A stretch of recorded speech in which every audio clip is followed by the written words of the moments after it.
Okay, right. So we're going to start with our second lecture. Okay, so let us look at our schedule again. Seperti saya katakan tadi, if you look at this schedule, okay, we are still in first learning unit. Okay, energy production. Okay, so we are talking about carbohydrate metabolism. Okay, jadi what I covered just now, okay, in the first class was to talk about metabolism. Okay, what is metabolism? Okay, I hope that makes things more clearer to you. Okay, the types of metabolism. Okay, what happens during metabolism, okay, function of metabolism. Okay, jadi today now we are going to go into the second lecture, okay, which is on glycolysis. Okay, jadi glycolysis is part of carbohydrate metabolism. Okay, so when we talk about carbohydrate, we're talking about glucose, we're talking about starch. Okay, but for our class, we're going to talk about monosaccharide dulu lah. Okay, so the most common of all example is glycolysis. Okay, which is basically a breakage of glucose. Okay, glyco maksudnya glucose or starch, or carbohydrate or monosaccharide. Okay, lysis is pembelahan. Okay, so you are degrading glucose. Okay, so glycolysis is something that you've learned. Okay, in Form 3 mungkin you dah belajar, Form 4, Form 5. Okay, Prayu definitely. Form 6 in your diploma, yang ambil diploma, memang glycolysis has been covered. Okay, you have been introduced to glycolysis. Okay, and first year, if you still remember, okay, what is a glycolysis? Is basically itulah, is the breakage of glucose. Okay, so it becomes more complicated. Okay, the knowledge becomes huge, bigger.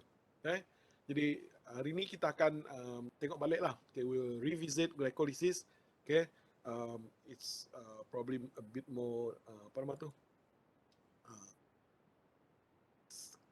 It's more elaborate this time. Okay.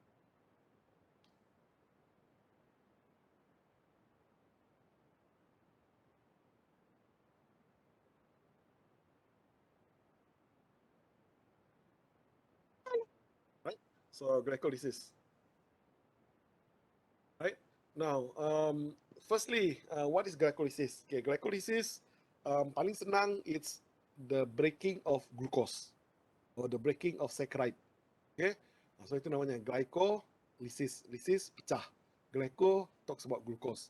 Okay, it is an aerobic process. Okay, maksudnya to have glycolysis, you need to have a process, or your body needs to be rich in oxygen. So, maksudnya kamu tak boleh dalam keadaan anaerobic.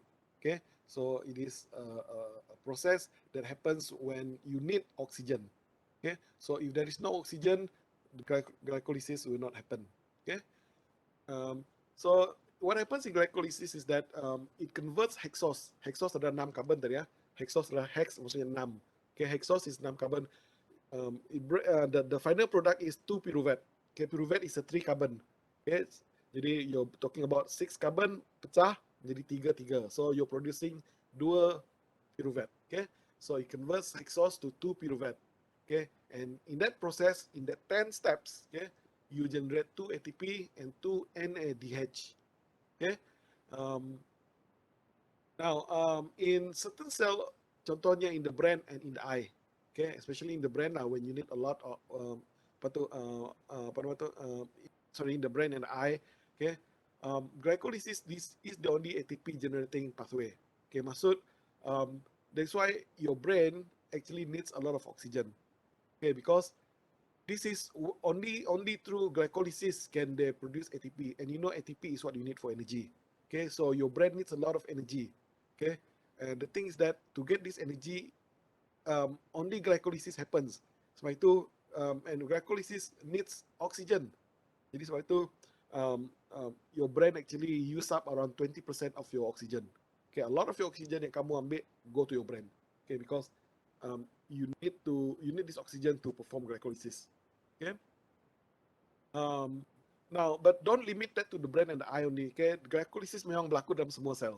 Okay, so glycolysis essentially happens in all cell, and essentially all cell carry out glycolysis.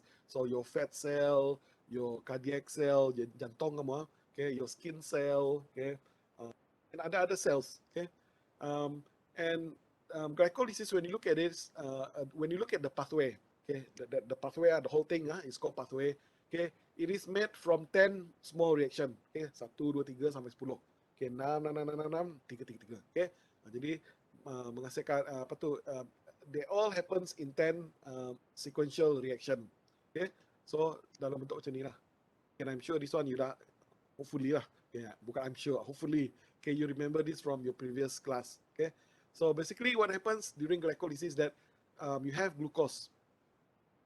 Okay, glucose from any source. Okay, glucose daripada mie, daripada nasi, daripada apa nama tu, daripada gula yang kamu makan, daripada starch that you eat. Okay, what happen is that all this will be broken down into glucose. Okay, by your amylase, by the enzyme in your perut. Okay, because it has to release the glucose. Okay, so the glucose goes into your blood, and from your blood it is distributed into every cell of your body. Okay, so the first thing that happens is that the glucose akan masuk dalam sel. Okay, so the glucose will enter your cell. Okay, and immediately once the glucose masuk, the first step happen. Okay, the first step is when you use ATP. Okay, untuk menghasilkan glucose 6-phosphate. Okay, kenapa 6-phosphate? Because you get 1 ATP. So ATP 3 phosphate kan, so you get 1 ATP. So this 1 ATP dia park dekat carbon yang ke-6. Okay, dia part dekat carbon yang ke-6. This is carbon number 1, 2, 3, 4, 5, 6. So 1 ATP jadi daripada tri dia jadi di. Okay, sebab daripada 3 dia jadi 2. Okay, so satu pergi mana? Satu parking dekat sini. Okay, that's why you get glucose 6-phosphate, and this is one reaction. Okay, overall semua ini adalah pathway. One by one is the reaction. Okay, reaction boleh putar balik. This pathway cannot putar balik. Okay, right? So please know that. Right? So itulah dia ada 6 proses daripada 6 carbon. Okay, so proses 1, 2, 3, 4, 5. Okay, daripada 6 carbon tadi, okay, dia akan pecah menjadi 3-3. Okay, so dia pecah jadi 3-3. Okay, you get DHAP with 1 phosphate. Okay, you get GAP atau glyceraldehyde, you get 1 phosphate. Okay, basically you ambil 2 phosphate lah. Step number 1 to get phosphate. Step number 3 is also to get another phosphate, so that you get 1 phosphate tepi ni, 1 phosphate at number 6. So that's why you get fructose 1,6-diphosphate. Basically, for step number 2, glucose is converted into fructose. Okay, so this one balance, 3 carbon, 1 phosphate, 3 carbon, 1 phosphate. So itu pecah sini. Then you get this one. 3 carbon, 1 phosphate, 3 carbon, 1 phosphate, which is GAP lah, or glyceraldehyde 3-phosphate. Okay, so from step number 5, go down to step number 6, then your final product is pyruvate or pyruvic acid. Yeah, so this is glycolysis in general. Okay, jadi harap kamu ingatlah, sebab ni dah cover in your prayu pun dah cover last year, definitely dah cover in your last lecture. Okay, now in glycolysis there are 2 phases. Okay, ada 2 stage, ada 2 peringkat. Okay, peringkat 1 sampai 5 ni, this is 1 stage. Okay, this first phase is called the preparative phase. Okay, actually there are a lot of name for this first 5 phase. Okay, sometimes some books say it's preparative, persediaan. Okay, some book panggil ni adalah pelaburan ataupun investment phase. Why? Because from stage 1 to stage 5 you don't produce any ATP. Okay, but you use ATP. You use ATP untuk letak 1 P sini. Use another ATP untuk letak 1 P dekat sini. Okay, so that's why no ATP is produced, no money is produced. Sebab kamu melabur. That's why some book call it investment phase. You invest in the ATP. Okay, because when you look at downstream, dekat bawah-bawah ni, you produce 4 ATP. Okay, so you guna 2 ATP, you produce 4 ATP. So 4 tolak 2, in the end you get 2 ATP. Okay, maksudnya itulah kamu labur 2 ATP, hasil 4 ATP, jadi kamu untung 2 ATP. Okay, so this is the first phase. Okay, now this is the first phase. Phase 1 to phase 5 is the preparative or the investment phase. Okay, now phase number 2, okay, is the ATP generating phase. Jadi phase yang ke-6 all the way to phase 10, okay, this is when you generate more ATP. Sini kamu guna ATP, lepas tu menghasilkan ADP. Dekat sini kamu menggunakan ADP untuk menghasilkan ATP. Okay, ingatlah, if you see number 22 ni kan, dua on this side. Okay, it's because it's also representing this side. Because sekarang kan you see that dia guna sebelah kaki ni saja kan. Itulah macam marketing, okay, multi-level marketing. Okay, actually this is two side lah. This side also happens. Okay, but dalam gambar aja ni dia guna satu side saja. Okay, sebab itu semua dia letak dua-dua. Just to say that actually it's a double step lah.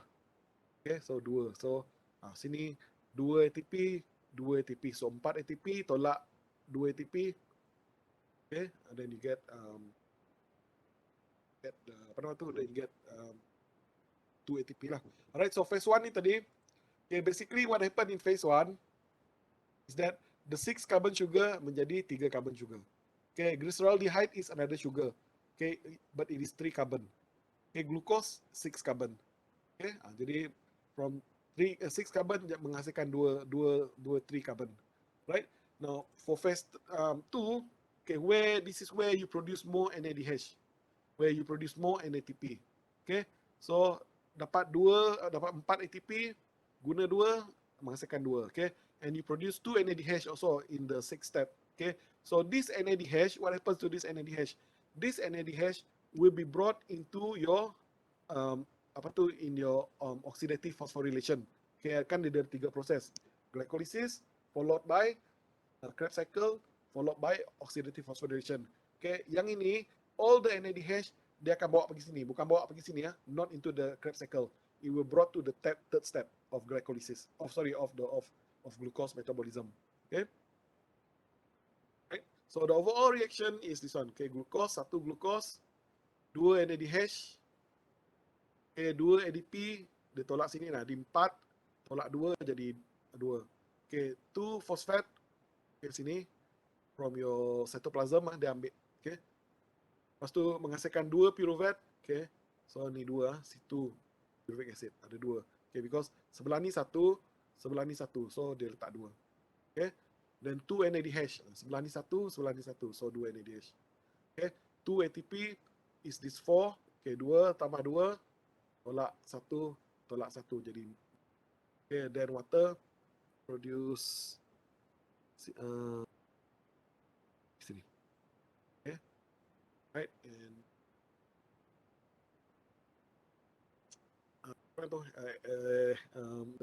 hydrogen ion. So itu kan kalau kamu tengok okay, that's why I don't know if you are, kalau kamu pernah bacakan alkaline diet lah, alkaline drink, okay, then some people say don't eat rice lah because you will make your cell become acidic.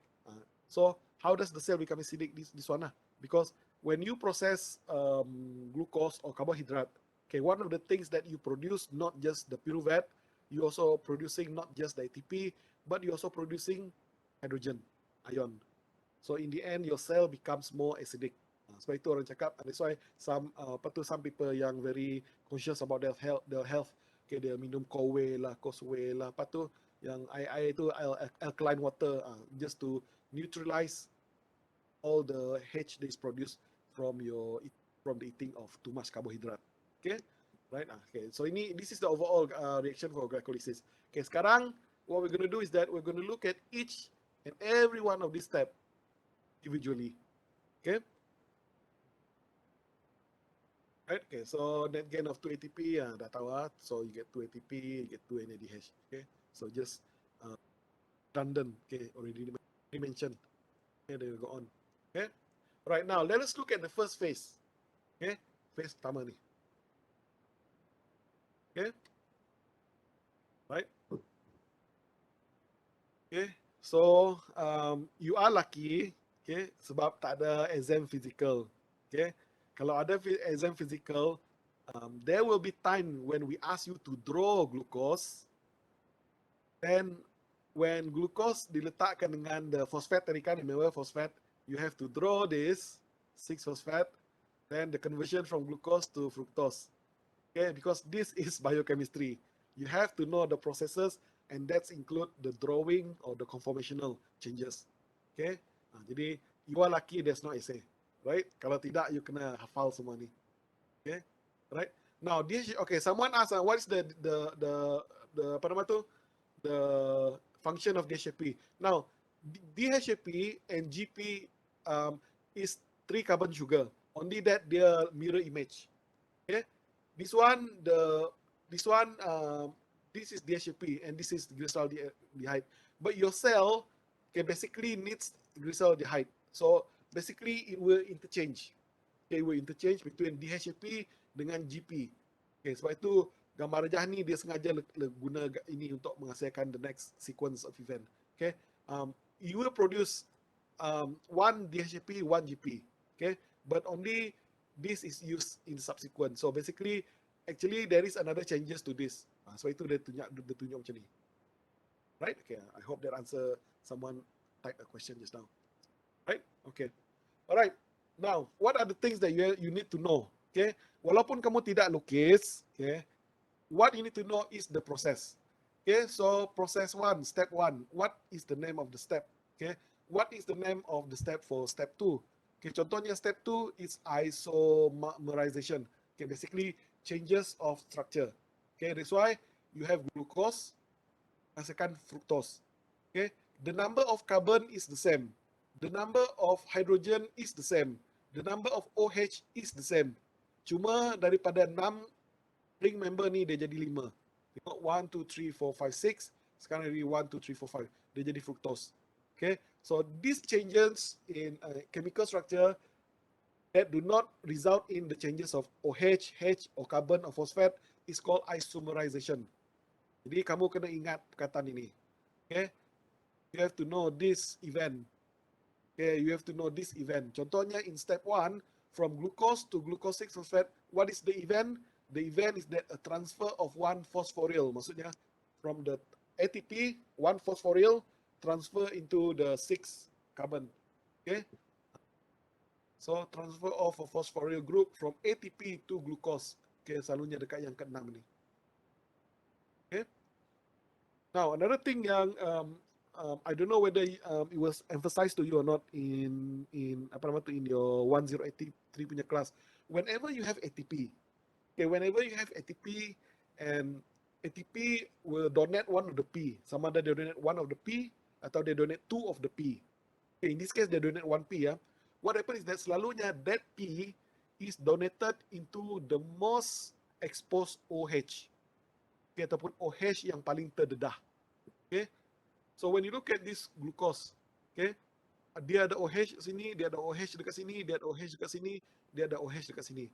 Okay, but where does this ATP pergi? Actually, I don't know whether you can see. Ganggu saya punya. Can you see yang dekat ke-6 ni? There is another OH dekat atas ni Okay, that is the most exposed OH. So that's why the P, when it gets sparked into the glucose, dia akan pergi dekat sini. This is the most exposed OH. Okay, ini pun dia boleh. Okay, but it prefers the one most exposed. But selalunya kalau P dia akan serang OH. Right? So one of the thing why isomerization occurs from glucose to phosphate is that because it want to expose more OH. Okay, see? This OH is hidden. This OH is hidden. Okay, but when it isomerizes and become like this OH is exposed. So that the next P, kalau dia masuk dekat sini, dia akan lawan dekat sini. Ataupun dia akan cantum dekat sini. So you have one to the most exposed dekat during glucose. And then another, this one is the most exposed is this one. Okay, so remember the event. Okay, kalau boleh you remember the name. Okay, the event macam ini, isomerization. What is the event? It's basically the changes of chemical structure without changes in the atom number, and in the atom number lah. Maksud H, OH dengan C sama. Right? So isomerization. Okay? The next thing you have to remember, okay, not just what happens, okay, you also have to know what is the enzyme involved. In this case, this one. So glucose 6-phosphate isomerase is the enzyme for this one. Okay, jadi ingat for glycolysis you have 10 steps. Okay, itu yang kamu belajar first year. Now in your second year you know there are the 10 steps. Now you have to know between step 1 to step 2 what happens. Tell me the event. Maksudnya the transfer of phosphoryl. Okay, who is responsible for the transfer? is the enzyme called isokinase or glucokinase. Okay, kinase ni maksudnya meletakkan. So in this case, isokinase maksudnya diletakkan atas hexo. Okay, jadi do that for step number 1. Okay, do that for step number 2. Do that for step number 3. For step number 4 and 5, 6, 7, 8, 9, 10. Okay, now do that for glucose, do that for lipid, do that for protein nanti. Right? Dia say, aduh mati, memang. Okay, that's why people yang ambil biochem dia sakit. So, banyak sangat perlu diingat. Okay, right? Okay, so basically this is phase 1. Okay, step 1 to step 5. Okay, jadi ada 4 lah letak sini. Okay, right? So remember, these are your enzyme. Okay, these are the event. Right? So basically ialah to cleave ataupun untuk potong 1 hexose which is 6 carbon untuk menghasilkan 2 trios which is the DHAP and the GAP. Okay, so basically daripada 6 menghasilkan 3. Right? Phase number 2. Okay, now phase 2 is the ATP generating phase. Right? Jadi same story. Know what happened? Okay, right? Yang ini dia letak sini. Okay, this is the event. This is the enzyme. So contoh dia in the last step, step number 10. Okay, step number 10. Okay, the metabolite is phosphoinopyruvate. Okay, PEP. Okay, so what happens to PEP? PEP akan menerima ATP. Will menderma balik dia punya P. Okay, ada P sini. Okay, dia derma P ni kepada ADP. So daripada ADP yang terima dia akan jadi ATP balik. So this is one of the ATP that you hasilkan lah. Okay, untuk menghasilkan pyruvate. Okay, so what is the event? The event is transfer of phosphoryl to ADP. Okay, this phosphoryl transfer to ADP menjadi ATP. Okay, menghasilkan ATP lah. Okay, dan menghasilkan apa? Menghasilkan pyruvate juga. Okay, dia tak cerita sini lah. Kalau kamu nak cerita boleh untuk menghasilkan pyruvate. Okay, what is the enzyme involved? The enzyme involved is pyruvate kinase. Okay, kinase tu maksudnya put on. So maksudnya for this, what it does is that take away the phosphate from here and put on ADP untuk menghasilkan ATP. Right? Belum lagi this is just bird's eye view of phase 1 and bird's eye view of phase 2. Now we are going to look at the each different reaction. Okay, contoh dia tadi okay, reaction number 1. Okay, reaction number 1, we know that glucokinase or hexokinase is involved.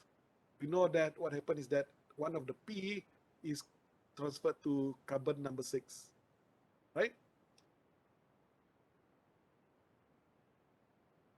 Right. Now, balik kepada phase 1 tadi. Okay, now even more detail. Okay. Now, for glycolysis phase 1, okay, for reaction 1, okay, dalam reaction 1, okay, melibatkan enzim apa? Okay, ingat the enzyme. Okay, it involves an enzyme that is called hexose kinase. Okay, this is a general name for it. Okay, there is actually a more specific name, but when you say hexose kinase, it's a general. From this type of enzyme is general. Okay, so this is the first step in glycolysis. Baru step pertama. Ingat, we have 10. Okay, so during this time, energy, the delta, the energy is very high. You need a lot of energy because you need to transfer daripada ATP kepada glucose. Okay, so this is a priming reaction. Okay, ATP is consumed here. Okay, in order to get more later. Pelaburan lah. So ATP is being produced atau bukan is being used, okay, to get one of the P so that you can get more ATP dekat belakang nanti. Okay, so ATP makes the phosphorylation of glucose spontaneous. Okay, jadi maksudnya what basically saying that the P will spontaneously go into the P will go into the glucose. So basically what happens kalau kamu makan, okay, so the glucose in your blood move into your cell. Okay, once the gula move into your cell, this is spontaneous. Okay, ATP will immediately attack.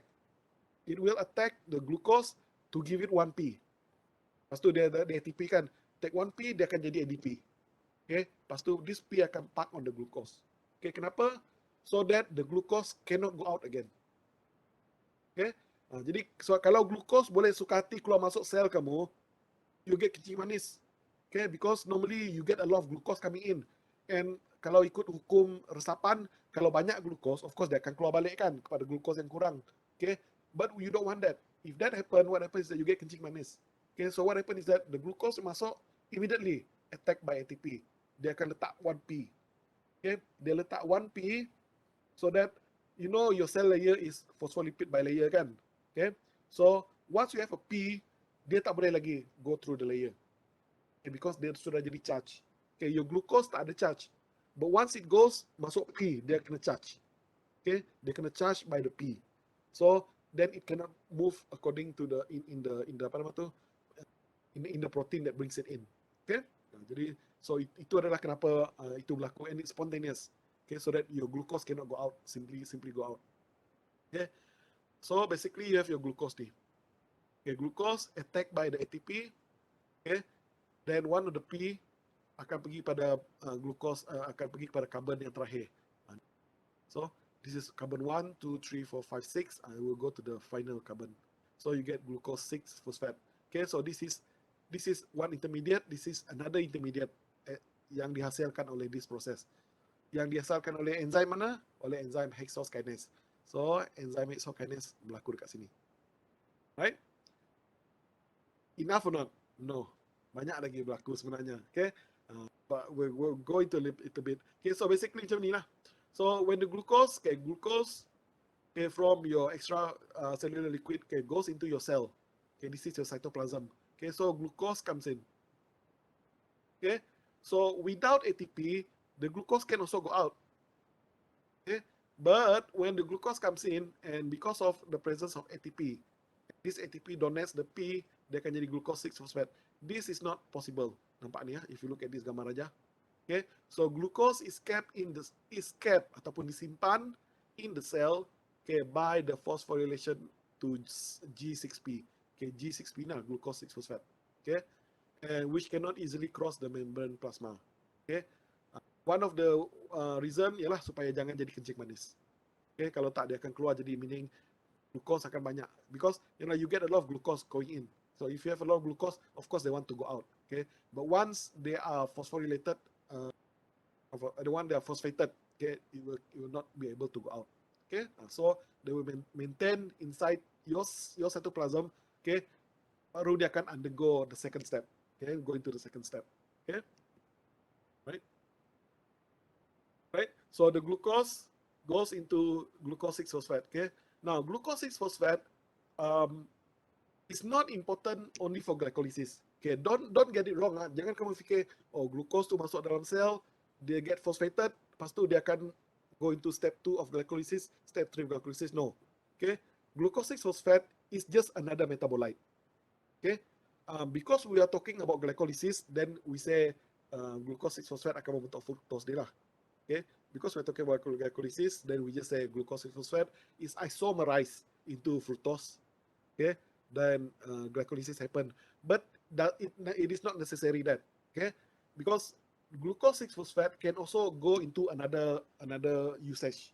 Okay, if you look at this one, glucose 6-phosphate can also go into another pathway. Okay, so one possible pathway is pentose phosphate pathway. Okay, so this is another pathway. Okay, this is the glycolysis pathway. Okay, and also glucose 6-phosphate can also go into another isomerization. Okay, basically what happens is that instead of the phosphate pergi dekat dia punya number 6, carbon number 6 dia akan pergi dekat carbon number 1. So you get glucose 1-phosphate. So this will become glycogen. Okay, so this basically happens in the liver. Okay, or it can become glucuronate. Okay, dan banyak-banyak lagi lah. Okay, but the point is that don't think that whatever metabolite you have in the glycolysis is bound to produce pyruvate. No. Okay, whatever metabolite can be used to produce something else. Dia jadi bahan mentah untuk benda lain. Okay, cuma because we are talking about glycolysis, kita tunjuk dia menghasilkan pyruvate lah. Right? Okay, still reaction number 1. Belum lagi. Now, we're not even going to number 2. Okay, now this one, saya cerita pun kamu akan pening nanti. Okay, I want you to sit down and read this. Okay, and try to understand. Okay, so there are different hexokinase isoenzyme. Okay, isoenzyme ni maksudnya banyak enzim. So we're talking about hexokinase. Now, in the liver, you have one type of hexokinase. In the, katakan in your muscle, you have another type of hexokinase. In the brain, you have other types of hexokinase. Okay, so that is what he's trying to say. Okay, so there are two major forms of hexokinase. Okay, meaning in all your cell, okay, you have one type of hexokinase. Okay, now in the liver, there is another type of hexokinase that is called glucokinase. Okay, jadi function differently, they are regulated differently. Yang itu kamu boleh baca nanti. Okay, I don't want to waste so much time. Okay, banyak lagi yang saya kena cover. Alright, so please look at that. Okay, cuma this line is just trying to say that yalah, you ada hexokinase, but different cell they have different hexokinase. Okay. Right, so now we go to reaction number 2. Okay, so daripada glucose, you menghasilkan glucose 6-phosphate. Okay, so what happens with glucose 6-phosphate? Dia akan diisomerize, okay, untuk menghasilkan fructose. So meaning glucose, fructose. Okay, so kamu tengok basically glucose 6-phosphate in the second reaction akan bertukar menjadi fructose 6-phosphate. Okay, the number of carbon is the same. 1, 2, 3, 4, 5, 6. 1, 2, 3, 4, 5, 6. The number of phosphate is the same. 1. The number of hydrogen is the same kalau kamu kira. The number of OH is the same. Yang berubah adalah dia punya double bond ini. Okay, this double bond mula-mula dia dekat first carbon. Okay, this is basically an aldehyde. Okay, but during isomerization, the double bond goes into the second carbon in this case. Okay, so when you have a double bond or carbon connect by one carbon dekat tepi, this is a ketone. Okay, so basically glucose is an aldehyde, fructose is a ketone. Okay, same molecular number. Okay, sama 6, C6 semua. Okay, only that the double bond dia berubah. Okay, so this involve enzyme that's called phosphoglucoisomerase. Okay, hafal. Right, so it's this enzyme that is involved to bring this double bond pergi dekat sini. Okay, dia apa boleh buat, memang kamu kena hafal. Okay, so so another one, kerja yang lain tu kamu boleh cerita sendiri ya. Okay, now this enzyme is highly stereospecific. Okay, maksudnya this enzyme phosphoglucoisomerase only works on glucose 6-phosphate, not on other things. Okay, not on other metabolite. Okay, so highly stereospecific. Stereo tu maksudnya bentuk, specific lah. So bentuk yang spesifik, meaning structure yang spesifik. Right? Okay, now why does this reaction occur? Okay, jadi yang ini saya saja letak dekat sini. Okay, cuba kamu cari ya. Okay, why does this happen? Okay, kenapa glucose berubah menjadi fructose? Okay, jawapan dia ada yang saya cakap tadi. Okay, basically just to produce another exposed OH. Basically inilah. Okay, because when you have an exposed OH, okay, senang P serang. Right?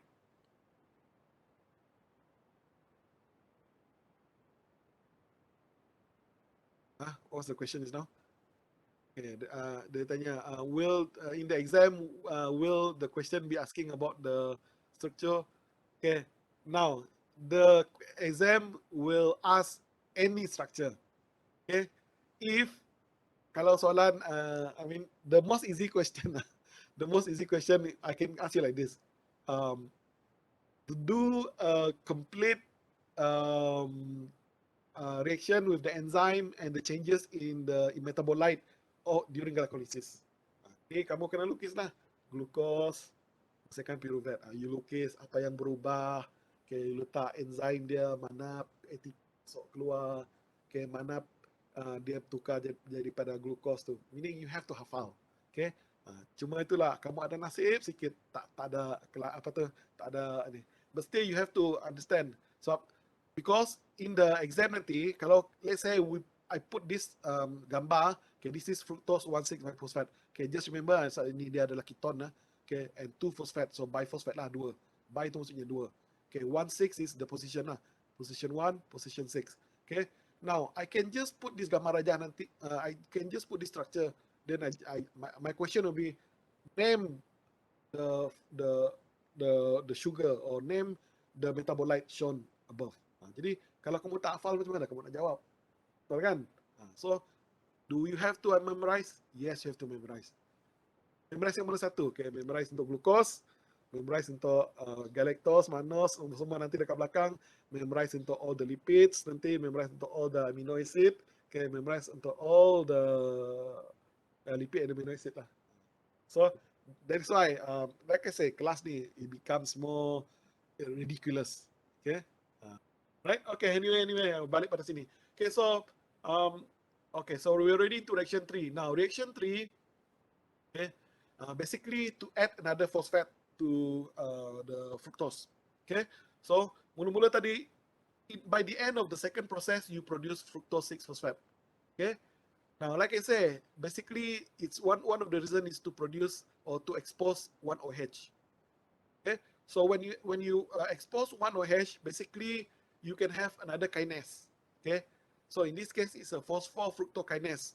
Okay, to transfer P into here. Okay, like I say, ATP senang. ATP dia akan cuba pergi dekat OH yang paling terdedah. He will take away the H and ganti dengan P. Okay, this case lah. Take away the H, ganti dengan P. Okay, so basically that is how the general idea lah. Okay, right? Even though sebenarnya dia boleh berlaku di mana-mana, but for the case of glycolysis, it happens so like this lah. Pada carbon number 1, carbon number 6, right? Okay, also highly regulated. Again, kenapa? Because dia melibatkan ATP, macam yang first tadi. Okay, that's why the delta G is very high. Okay, kenapa delta G very high? Because you are not producing ATP.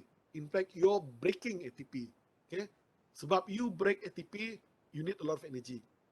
Okay, so cuma in this class we don't have the energy, the calculation of energy. Now, if this glycolysis were to be followed up in your katakan tahun 3, okay, in advanced biochem, okay, one of the things that you kena buat adalah you kira dia punya G. Okay, at this point no, at this point you kena tahu dia punya enzyme, tahu perubahan structure, right? Okay, so somehow kalau lah kelas ni ada in the third year, ada pengiraan lagi pula. Okay, we don't have now. Okay, not this year, right? Okay. Right, yang lain tu kau baca sendiri ah. Okay, then goes to reaction 4. Okay, right?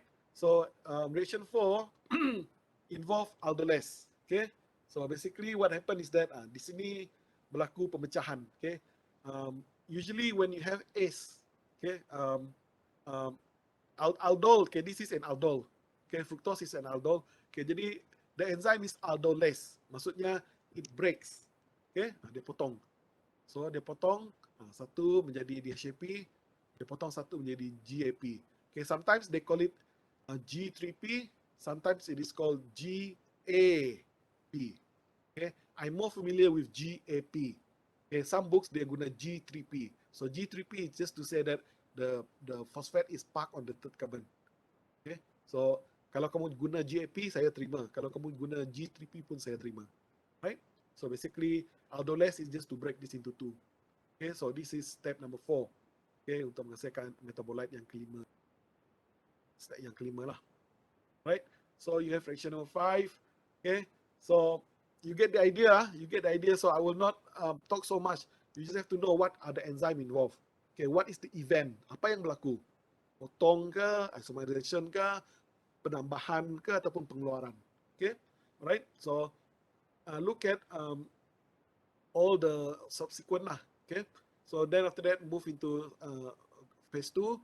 Okay, jadi yang ni saya tak akan cerita lagi lah. So you just know, basically you have to decipher that. Saya cakap pun you will not remember much. Okay, you have to look at this, okay, and see what happens individually.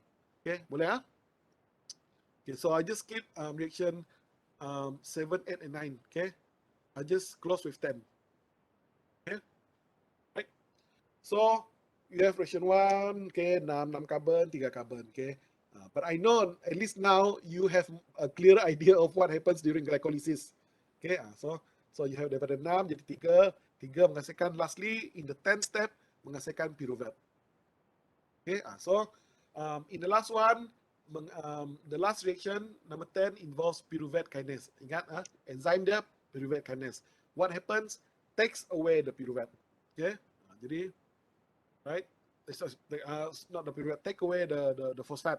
Okay, so this is substrate level phosphorylation, okay, to generate more ATP. Okay, so pada peringkat ini P is parked on ADP. Okay, jadi ini menghasilkan tenaga. It's not like the first process is now menggunakan tenaga. Okay, so menghasilkan ATP. Okay, so take this away.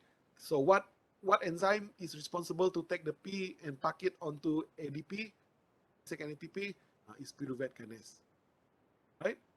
Okay, so in the end you produce pyruvate. Okay, so 3 carbon. Right? Now, okay. Now, glycolysis, it doesn't happen randomly.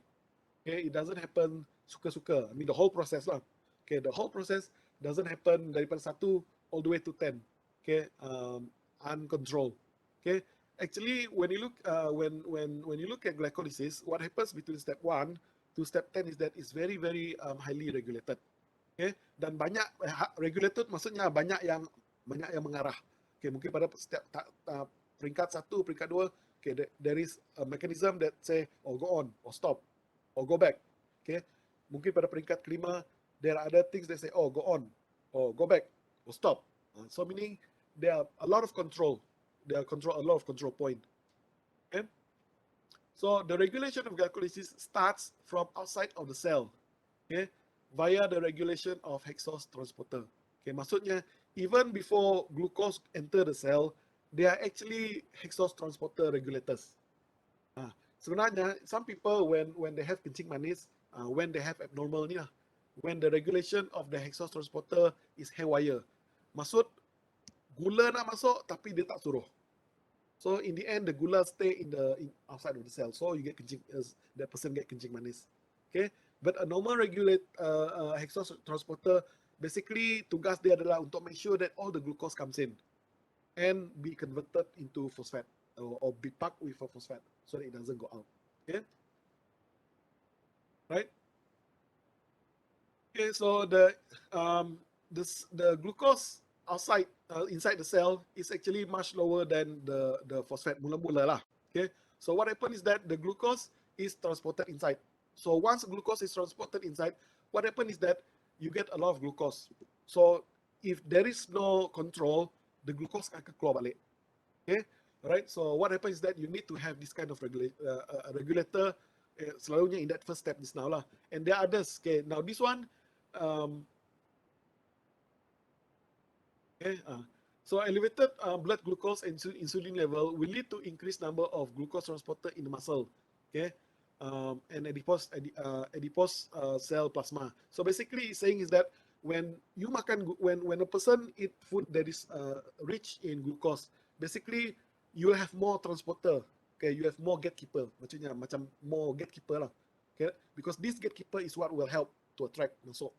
Okay, so when you have a lot of glucose, okay, in the blood, okay, when insulin level is high, okay, the glucose transporter will increase in number. Okay, so that dia akan bawa masuk gula. Okay, now with people who have kencing manis, a few things can happen. Okay, number one, walaupun dia banyak transporter, dia tak nak bawa masuk. And another thing that can happen when a person dapat kencing manis is that the cell is not producing enough transporter. So maksudnya banyak sangat gula, tapi tak ada yang dapat bawa masuk. Maksud gap dia tak banyak. Okay, so this can also happen, right? So these are just some example. Okay, this one I think you'll learn in your third year nantilah in enzymology. Okay, so This one I will not cover lah. This one we will cover in your enzymology. Okay, but basically you have macam it's a gatekeeper, okay, that tells whether gula masuk, okay, ataupun gula tak dimasukkan, right? Right. So ini adalah the regulation that happens outside the cell. Okay. So once once the glucose goes inside your cell, okay, then you have other regulation. So this is called intracellular dalam cell regulation. So inside the cell, okay, glycolysis is also regulated at several points. Okay, meaning from point 1 to 10, there are few points by which the glycolysis is controlled. Okay, contohnya ni. Okay, now between the first step, okay, glucose to glucose 6 phosphate, right? Now, if your body has too much glucose 6 phosphate, okay, what happens is that it will tell your body to not convert. Okay, jadi this will become a negative feedback. Jadi ini yang dia cuma katakan. So when you have too much glucose 6 phosphate, okay, glucose will not be converted into 6 phosphate, okay, which is dangerous lah because the glucose can exit again, right? So this is dihexokinase. Okay, dihexokinase will be terganggu. Okay, now from this is 1, 2, okay, from 3 to 4, okay, between fructose 6 phosphate to fructose 1,6 biphosphate. Okay, there are several types of regulator. It can be to promote, okay, PFK ataupun ya phosphofructokinase PFK. Okay, contoh dia AMP, okay, inosine monophosphate, okay, fructose 2,6 biphosphate. Okay, this will be the regulator. This will be the positive regulator. Okay, this will be the inhibitor. Okay, meaning if you have too much ATP, okay, if citrate is being produced too much also, okay, what happens is that from this step to this step, it will be stopped. Okay, so that you will not have any stage. Okay, now if your cell has too much of fructose 1,6 biphosphate, okay, sometimes what happens is that like the case of this one, okay, if you have too much of glucose 6 phosphate, it will stop the previous process. Okay, but sometimes when you have too much of this, okay, it will make the process faster. Okay, dia ada banyak. Okay, now when you say, kenapa? Why does it happen? Okay, now for the case of this one, okay, when your body has too much or your cell has too much fructose 1,6 biphosphate, it has to push the process. Okay, kenapa? Okay, one of the reason is that because you need to take away the phosphate. Okay, ni lah. You need to take away the phosphate. Kalau tidak, when you have so much phosphate being bound to fructose, your body will have very little phosphate. Right? So what happens is that there is no phosphate for other reaction. Okay, so that is why macam kalau dia ni ada dua phosphate, it makes the cell go faster, so that this phosphate will be released to be used for other reaction. Okay, so tengoklah. So this is some example. Okay, yang these are three types of regulation. Okay, so it can be negative, it can be positive, it can be positive or negative. Okay, depending. So banyaklah dia punya ini. Okay, the factor involved, right? Okay. Now for the next 4 to 5 slide, okay, I will just skip. Okay, I want to go to another part. I want you to read by yourself. Some more of the regulation of glycolysis. Okay, so you read this. Okay. So also you kena baca sendiri. Right. This one. Then another important factor also that you all need to know is that in cancer cell, okay, there is what is called a deregulation in glycolysis. Okay, selalunya cancer cell, they consume a lot of sugar. Okay, so they consume a lot of sugar. Okay, and what happens is that in the glucose uptake and glycolysis, it's 10 times faster in tumors. Okay, maksud when a person has a lot of, or when a person has cancer, okay, one of the things that happen is that a lot of the sugar is diverted cancer cell, right? So that is why one of the thing that the experimental thing that people do for cancerous treatment is that they cut down on carbohydrate. Okay, so they cut down on carbohydrate, they cut down on sugar, so that when there is less sugar in the blood, basically you are going to starve kamu akan buat dia kebulur. Okay, the cancer cell will become starved. Okay, jadi kalau dia kebulur, dia akan mati, right? So so what happened is that itulah I didn't put the line there. Okay, so the point is that one of the thing for cancerous treatment is to not eat any sugar, no sugar, no carbohydrate, so that there is no glucose supplied to the cancer. Okay, right? So if you're interested in that, you can browse nantilah dekat tu, right? So right. Right. So until now, until tadi lah, okay, we have been talking about glucose. Okay. Now the problem is that kalau kita makan, we don't just makan glucose. Okay. Remember, kalau kamu and a lot of the time yang makanan kita makan is sugar. Kalau sugar, sucrose. And when you break sucrose, you get what? You get fructose and you get glucose. Okay, so glucose will undergo glycolysis as normal. Kalau kamu makan nasi, all the nasi, all the starch will be converted into glucose, then it goes into the normal glycolysis. Now, what if you consume other sugar? What if you makan lactose? Okay, if you drink milk, lactose is the milk sugar. So, if you break lactose, it's not going to be glucose. Okay, it's going to be just glucose. It's going to be glucose and galactose. Okay, so what happens to the galactose? Okay, if you eat table sugar, sucrose, okay, gula biasa, okay, kamu makan donat, okay, break it, you get fructose and glucose. Okay, so what happens to the fructose? You minum susu, what happened to the galactose? So there is also glycolysis of other sugar, okay, that is not glucose. Okay, so if they're not glucose, what happens? Will they enter glycolysis? Yes, they will, but they will go into another route, or they will be modified first. Okay, so itulah some of the example. Okay, so other sugar can also enter glycolysis. Okay, it's not just glucose. Okay, so because we've been talking about glucose, but yalah, you know, there's other glucose, there's other sugar, fructose, okay, galactose, right? So what happens? Okay, now the normal glycolysis yang kita cover selama ini adalah we talk about glucose, okay, all the 10 step untuk menghasilkan pyruvate. Okay, then other sugar can also enter. Okay, contohnya galactose. Okay, galactose is the sugar that you get when you drink milk, because milk is lactose. Lactose is a disaccharide.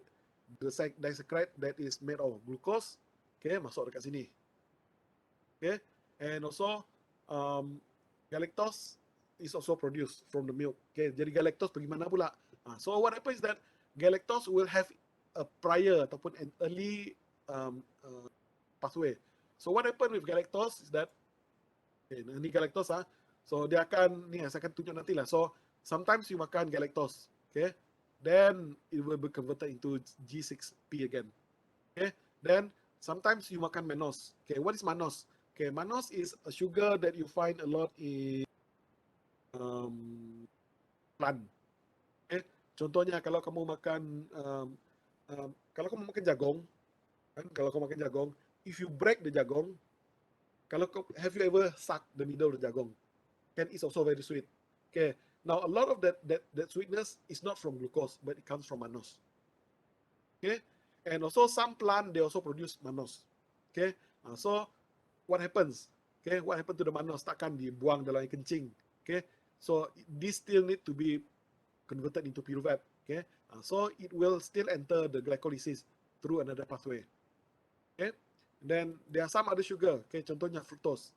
Okay, fructose memang kalau kamu makan gula atau minum air manis, memang fructose is going to be there. Okay, because it's from sucrose. Okay, honey. Okay, honey is very sweet because it has a lot of fructose. Okay, So it will also enter glycolysis, but at different point. Okay, right. Okay, mannose can be phosphorylated. This case mannose phosphorylated. Okay, dia letak satu fosfat pada karbon yang ke-6. Okay, to produce mannose 6-phosphate. Okay, by hexokinase, sama juga hexokinase. Okay, in the first stage of glycolysis. Okay, and then it is converted to fructose 6-phosphate. Okay, isomerized into this one. Okay, right?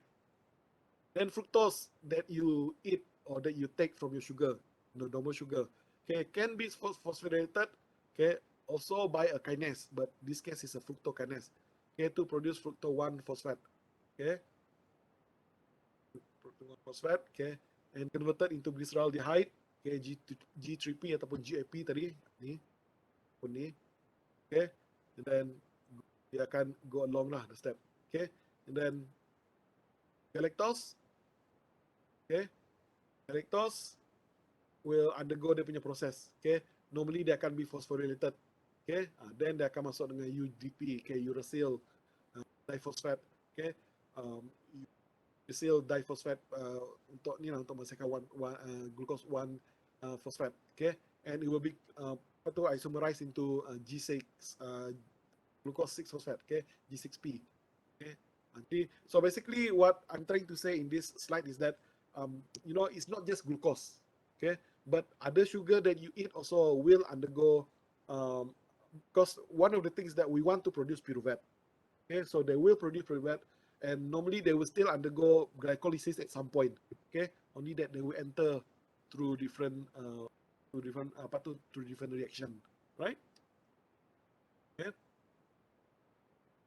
Right, so I hope that sudah tahu. So these are just example of galactose from sugar, from susu, fructose from sugar, from the table sugar, okay, and mannose from plant sugar, right? Now, some people, when they a normal person will have the ability to basically convert galactose, to convert sucrose, to convert fructose, okay, into, so that it goes into the glycolysis punya pathway. Okay. However, there will be individual who are unlucky, or an individual who are lactose intolerant, ataupun who are defected lah in the metabolism. Okay, there are a few. Okay, one example is galactosemia. Okay, now galactosemia is an individual who has deficiency in glucose 1,6-phosphate uridyl transferase. Okay, so what happens is that when a person with this, okay, galactosemia, okay, what happens is that they cannot convert galactose into G1P. Okay, so remember the goal for galactose is to get glucose 6P. Okay, firstly dia akan inilah glucose 1P lah, G1P, right? Now for those so some people who are defective, okay, dia punya gene dia tak ada ni enzim ini, okay, the galactose 1,6 uridyl transferase, okay, is non-functional. Okay, so what happened is that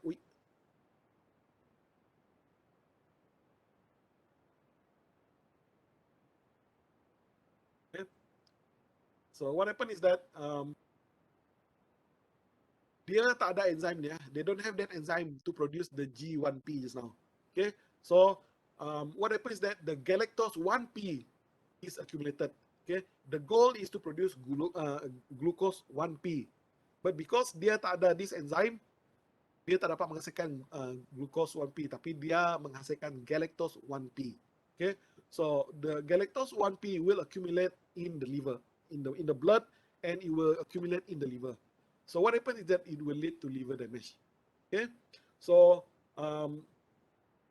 usually kalau orang yang kena macam ni apa nama tu, when they have this kind of diseases, okay, what happens is that banyaklah different stage. Some people dia akan they get very sick and they become very thin.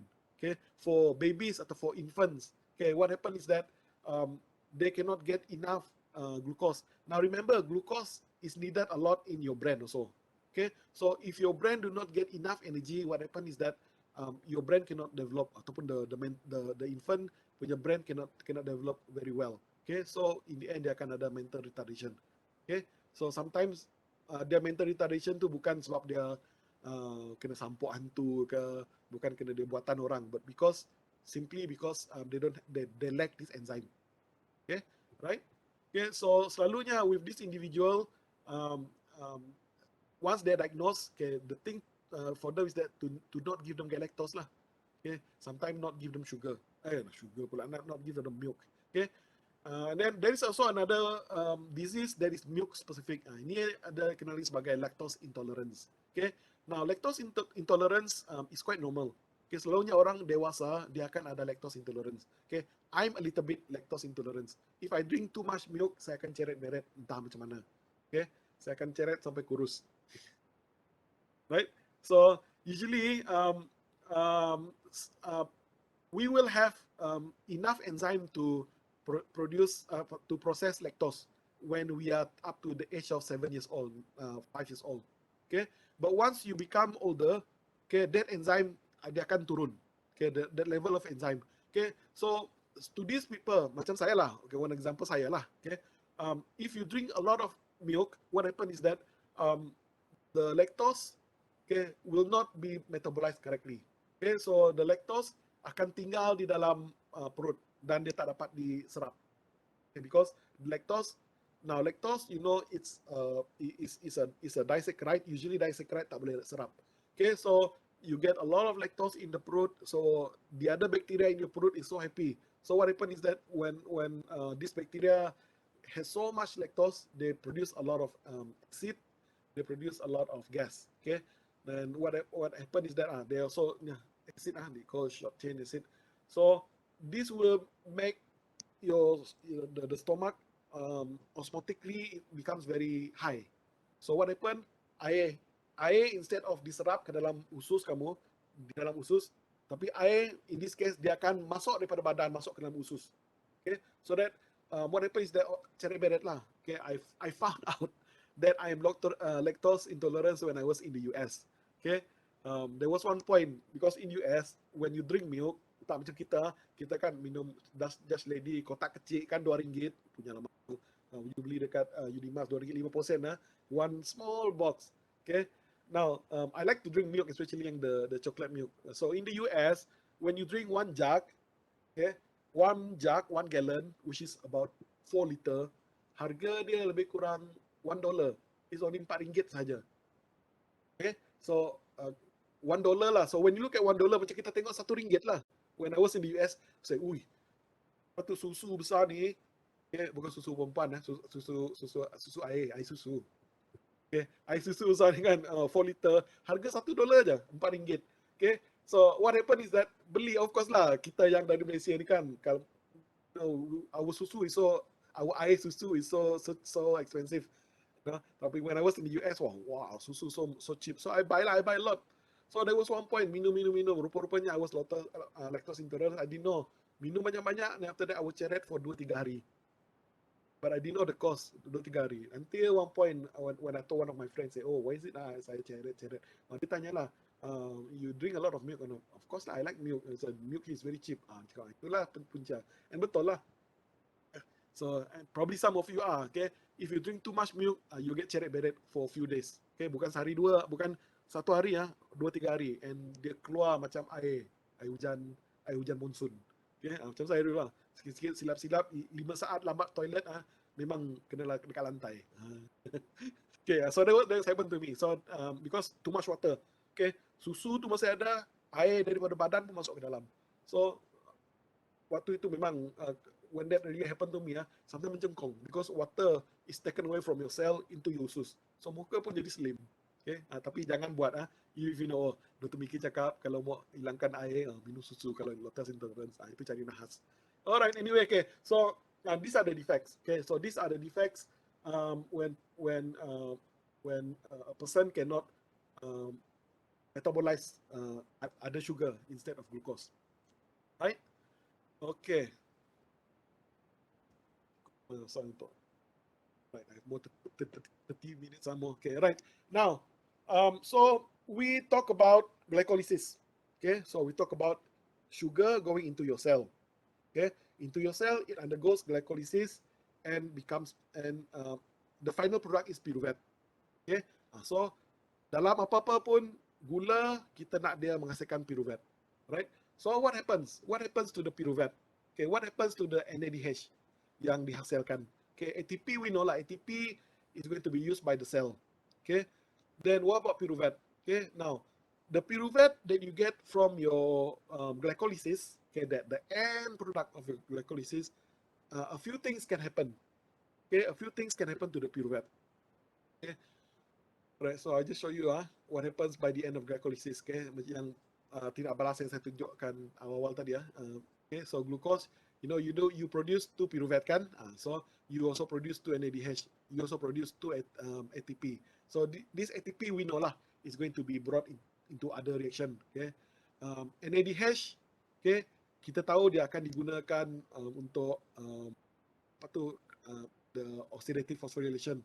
Okay, now pyruvate dia ada banyak, there are few, bukan banyak lah, there are few ways by which pyruvate will end up lah, di mana dia akan pergi. Okay, it depends on your body. It depends on whether you are aerobic or it depends on whether you are anaerobic. It depends if you are relaxed or it depends if you kena kejanjing, kena ke jantu, when tercungap-cungap. Okay, now pyruvate can go into 3 major direction after glycolysis. Ingat makan gula, makan nasi, makan mie menghasilkan glucose. Okay, minum susu juga menghasilkan fructose. Okay, in the end it goes into glycolysis. At the end of glycolysis you get pyruvate. Okay, so this pyruvate can go into different direction.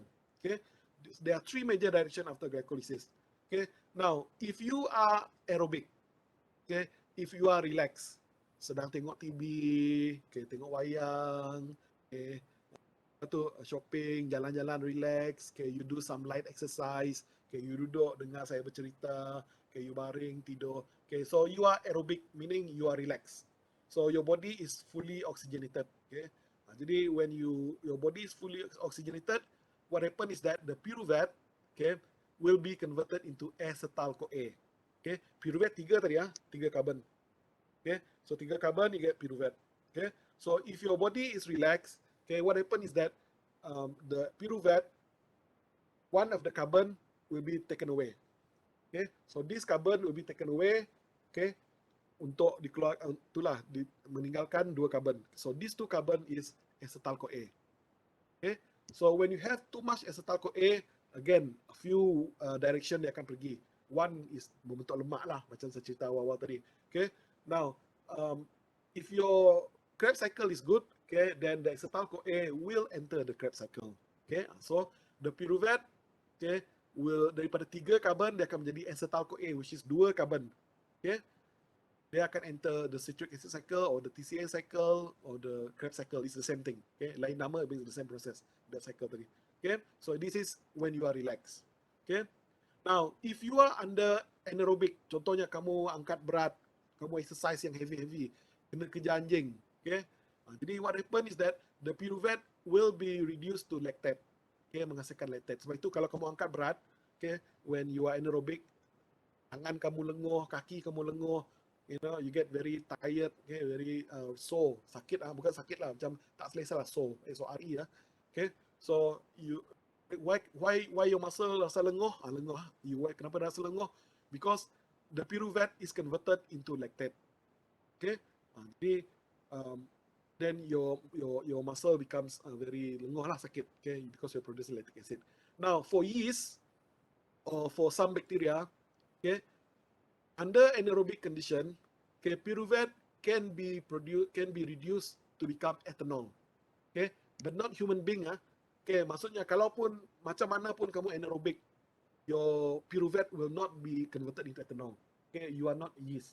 Okay, lain lah kalau kamu kahwin dengan yeast. Okay, lain cerita lah. Okay, so but for yeast and for bacteria, when they are anaerobic, the pyruvate can either be converted into lactic acid juga boleh.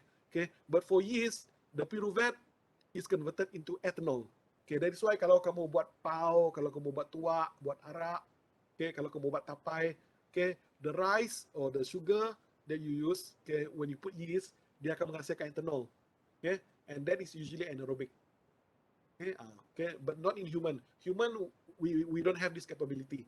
We cannot convert pyruvate into ethanol. Okay, but you can drink ethanol lah. Itu lain cerita lah. Okay, but only yeast convert into ethanol. Okay, kita adalah nombor 2. Okay, so if you are under aerobic condition, you are relaxed, then you undergo citric acid cycle. Kita akan tengok itu minggu depan. Okay, but if you are anaerobic, tercungap-cungap, then the pyruvate will become lactic acid. Okay, right? So under aerobic condition, the NADH kan menghasilkan 2 NADH tadi. Yang ini akan dibawa dalam the electron transport chain ataupun the oxidative phosphorylation. Okay, jadi kalau itu aerobic, kalau dia anaerobic, what happen is that untuk yeast, NADH akan digunakan untuk membentukkan ethanol. Okay, untuk manusia adalah untuk membentukkan lactic acid. Okay, so it's as easy as that. Contohnya ni lah. Okay, so you have glycolysis, you have glucose. Okay, in the end, you have the 2 pyruvate. Okay, so kalau manusia, okay, kalau dia aerobic, then the pyruvate will undergo the citric acid cycle ataupun the Krebs cycle. Okay, then citric acid cycle, okay, one of the main function is to produce NADH. Okay, you produce a lot of NADH waktu ini. So the NADH that you produce here akan bawa pergi sini. Okay, the NADH that you produce here, okay, kalau dia aerobic pun bawa pergi sini. Okay, that is when you get all your ATP. Okay, now if you are anaerobic, kalau kamu exercise, kalau kamu angkat berat badan, what happen is that the 2 pyruvate, okay, 2 carbon will become lactate. Lactate is also 2 carbon. Okay, menghasilkan lactic acid. Kalau yeast, dia akan menghasilkan ethanol. Okay, ethanol adalah 2 carbon juga. Okay, so manusia yeast. Okay, manusia rehat, manusia anaerobic. Okay, right?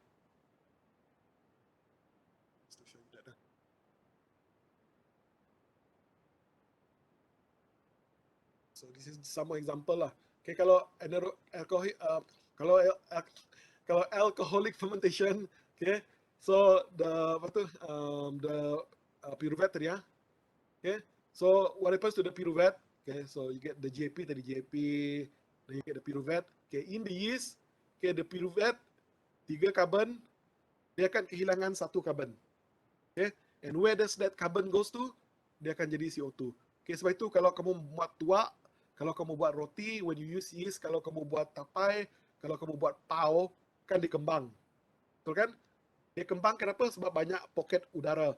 Okay, what is that poket udara? That pocket udara is actually CO2.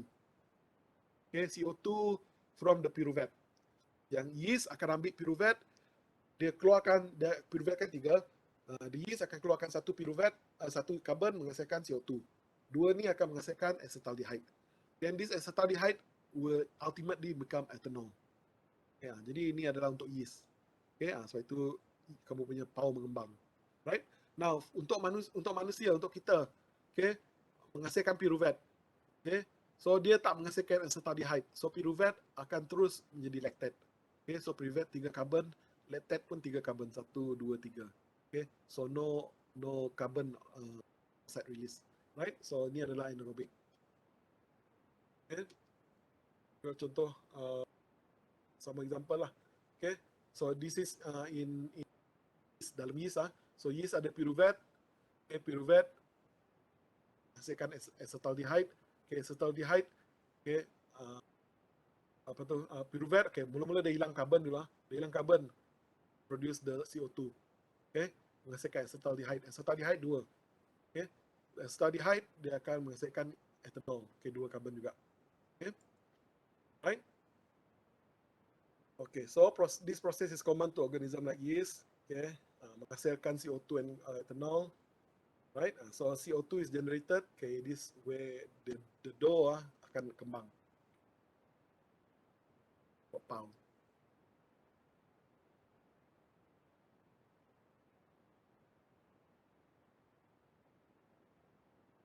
Pada manusia, itu lactic, sama information lah. So from pyruvate, Manusia dia tak menghasilkan etanol, okay? Pyruvate haiwan akan menghasilkan lactic acid, okay? Jadi in animal under anaerobic condition, pyruvate is converted to lactate, okay, by the enzyme lactate dehydrogenase. Okay, important for the regeneration of NAD+, okay, under anaerobic condition. Okay. So now the circulatory system of large animal, okay, macam kita lah manusia, okay, manusia large animal, okay. Now our circulatory system is not sufficient enough, okay, to transport is not enough to transport oxygen, okay, during heavy exercise. Okay, that's why kalau atlet if you bandingkan orang biasa dengan atlet, okay, usually atlet they have more stamina. Okay, because they train. Okay, they train so that basically what happens is that their body ataupun their blood will become more efficient in taking oxygen. Sebab itu kalau if you take more oxygen, then you produce less lactic acid. Okay, sebab itu athlete they can run very far, very fast. Okay, tapi macam kita, when we are not if you are not if you are not well tuned, if you are not exercise well enough, what happens is that our body cannot carry oxygen to cope if you exercise. Okay, and that's why some athlete when they really want to perform very good, okay, apa dia lakukan? Dia akan berlatih dekat gunung. Okay, bukan betapa dekat gunung cari jin. Okay, dia akan berlatih dekat kawasan tinggi. Why? Because dekat kawasan tinggi oxygen level is very low. Okay, so once if they go to berlatih dekat gunung where oxygen level is very low, then their body is attuned. Dia akan jadi acclimatized lah. Jadi badan dia akan jadi biasa macam, oh, kalaupun kurang oksigen, they can still perform very well. Sebab itu sebab itu some athlete dia akan berlatih dekat gunung. Dia akan berlatih dekat tempat tinggi. So that once when they dah cukup berlatih, meaning their body is so used to little oxygen and not produce lactic acid, when they come down to earth, when they come to kawasan rata, what happen is that there is ample oxygen. Okay, jadi kalau mereka berlatih walaupun no matter how tired they are already their body is so used to little oxygen. Okay, kalaupun dia berlatih, kalau dia berlari, orang lain dah tercungap, dia tak tercungap. So badan dia dah biasa oksigen kurang. Right? So dah biasa oksigen kurang, maksud badan dia dah biasa tak menghasilkan lactic acid. So they don't get tired lah, they don't get lengur-lengur. Right? Okay. Masa. Okay, so what happens is that prolonged anaerobic condition. Okay, so if a person macam kita lah, orang biasa, kalau dia berlatih, if they berlatih so much, okay, oxygen is not enough, so lactic acid akan bertambah. Okay, so this will lead to lactate accumulation. Okay, and this will cause the depletion of glycogen that you have. So glycogen will be used. Bukan saja kita lemah, but we're depleting our energy resources also. So basically, one way if you want to lose weight, that's why kalau orang nak hilangkan berat badan kan, orang cakap, oh, do cardio exercise. Because basically when you do cardio exercise, you become quite anaerobic. Okay, when you become quite anaerobic, your body will start to eat your glycogen. Okay, because glycogen is your storage. So once your body start to take glycogen, meaning you tak ada lagi storage. Betul kan? You have no more extra keto diet. Okay, nanti keto diet. Okay, if you take if your glycogen tak ada lagi, then your body will start to burn fat. Betul kan? But masalahnya sometimes your body also start to burn protein lah. So you lose muscle. But when you do cardio exercise, you're basically getting rid of your glycogen. So when you don't have glycogen, when you don't top up with food, and you keep on exercising ke, ataupun you masih berpuasa, ataupun you masih diet, what happens is that your body will have to somehow eat fat. Jadi sebab itu cardio exercise is being is one good way lah kalau nak lose weight. Okay, because it will start to take away your glycogen. Then glycogen is gone, then your body will start to take fat. Okay. Now your friend tadi tanya, what about keto diet? Now keto diet is a diet that is low in that is low in carbohydrate, okay, but high in protein. Okay, Now, the logic behind keto diet is that number one tu lah, because it's low in carbohydrate. Kan cerita saya tadi apa? If your body has low carbohydrate, okay, firstly, dia akan makan glycogen satu. Secondly, if you are low in carbohydrate, you will not produce apa tadi? You will not produce acetyl CoA because you are not producing. Because when you take keto diet means tak banyak karbohidrat. So tak banyak karbohidrat, tak banyak glukos. Tak banyak glukos, tak banyak piruvat. Tak banyak piruvat, tak banyak acetyl CoA. Kalau kamu tak ada acetyl CoA, then your body cannot produce fat lah. So that is the logic behind keto diet. And also keto diet is high in protein. So when you are high in protein, protein is processed differently. Okay, dia punya pathway banyak. Okay, because protein dia banyak amino acid. Okay, so amino acid satu, cara proses lain, and it's more tedious, and your body ends up expending more energy to digest the protein. So you use more energy, meaning you banyak guna tenaga lah. So you lose weight lah. And also when you take keto diet, when you increase your protein through keto diet, it will also mean that you are preserving your muscle, and it also means that because you have a lot of protein, when you take a lot of protein, you will produce more muscle, and when you produce more muscle, you become more metabolically active. Jadi maksudnya lebih banyak muscle, lebih banyak menghilang kalori intake. So kalau kamu makan banyak kalori pun dia akan terbakar dengan cepat. That's why people go for keto diet. But let me tell you, keto diet, the bad thing about keto diet is that it's very high in protein. Okay, if you take too high of protein, it goes into your eye kencing. Okay, it goes into your blood, and your blood can become quite acidic. Okay, and what happen is that when people who are keto diet, kalau dia keto diet terlampau lama-lama sangat, you will destroy your kidney. So when you destroy your kidney, habislah. Okay, so that's why keto diet, if you are healthy, boleh, you can go for keto diet, but don't prolong. Mungkin 3 bulan, 4 bulan, then after that you pilih diet biasa. Okay, ataupun 2-3 sebulan, then go diet biasa. Kalau tak, your body will be so alkaline, your kidney rosak. Your kidney rosak apa jadi? Your kidney rosak meaning your body start to rosak. Okay, kalau kidney rosak, you kena go dialysis. Kalau kidney rosak, apa lagi? Lah, you can die lah. Okay, right? Okay, so there's keto diet. Pros and cons. Okay, you know the logic now lah. Why people do keto diet? Alright. Okay. Right. Okay. So, apa ni tadi? So when a person exercise too much, okay, what happens is that there will be an accumulation of lactic acid. Yeah, itu. So lactate accumulation will happen. Okay. So when too much lactic acid accumulation, what happens is your blood will the pH of your blood will be reduced. Yeah, that's what you hasilkan acid. Okay, so when you produce when lactic acid is so much, then your blood pH will start to drop. And when that happens, you don't want so much changes of pH in your blood.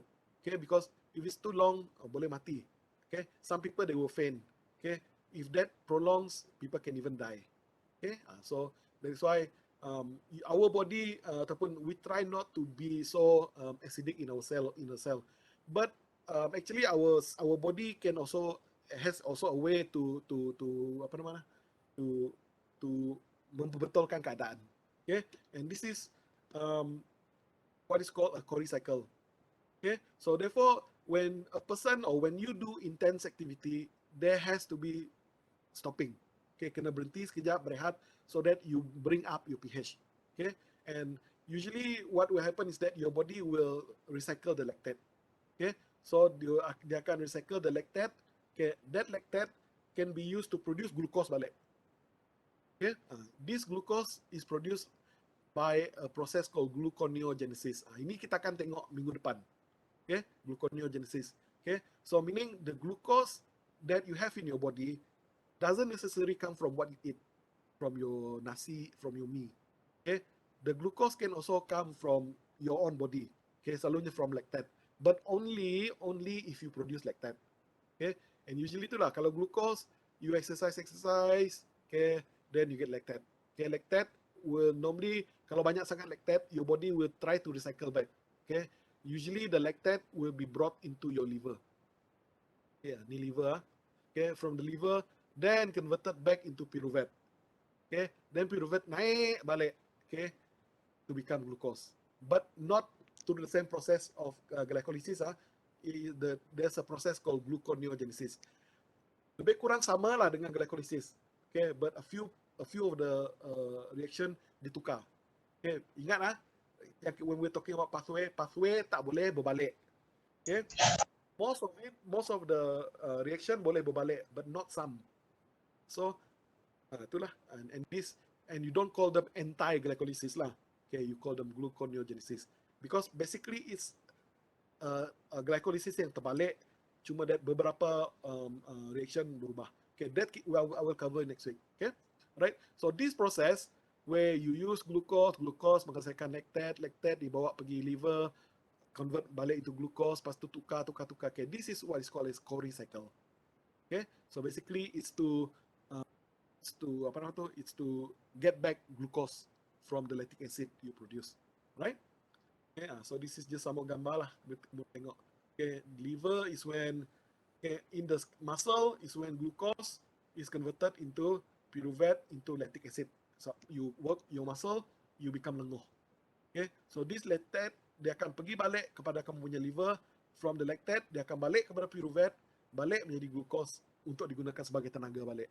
So it could be dalam muscle, it could be in other cell, it could be in other processes. Okay, but so this cycle is called Cori cycle. Okay, from glucose to lactate to glucose. Okay, dekat badan, dekat liver, dekat badan, dekat liver. Right? So that is glycolysis. Right? Boleh ah? Cukup pening ke? Alright. So that is the class for the day. So kalau kamu tak ada soalan, itulah. Alright, again, thank you for dengar, okay, for listening to me. Okay, right. Again, for kedatangan,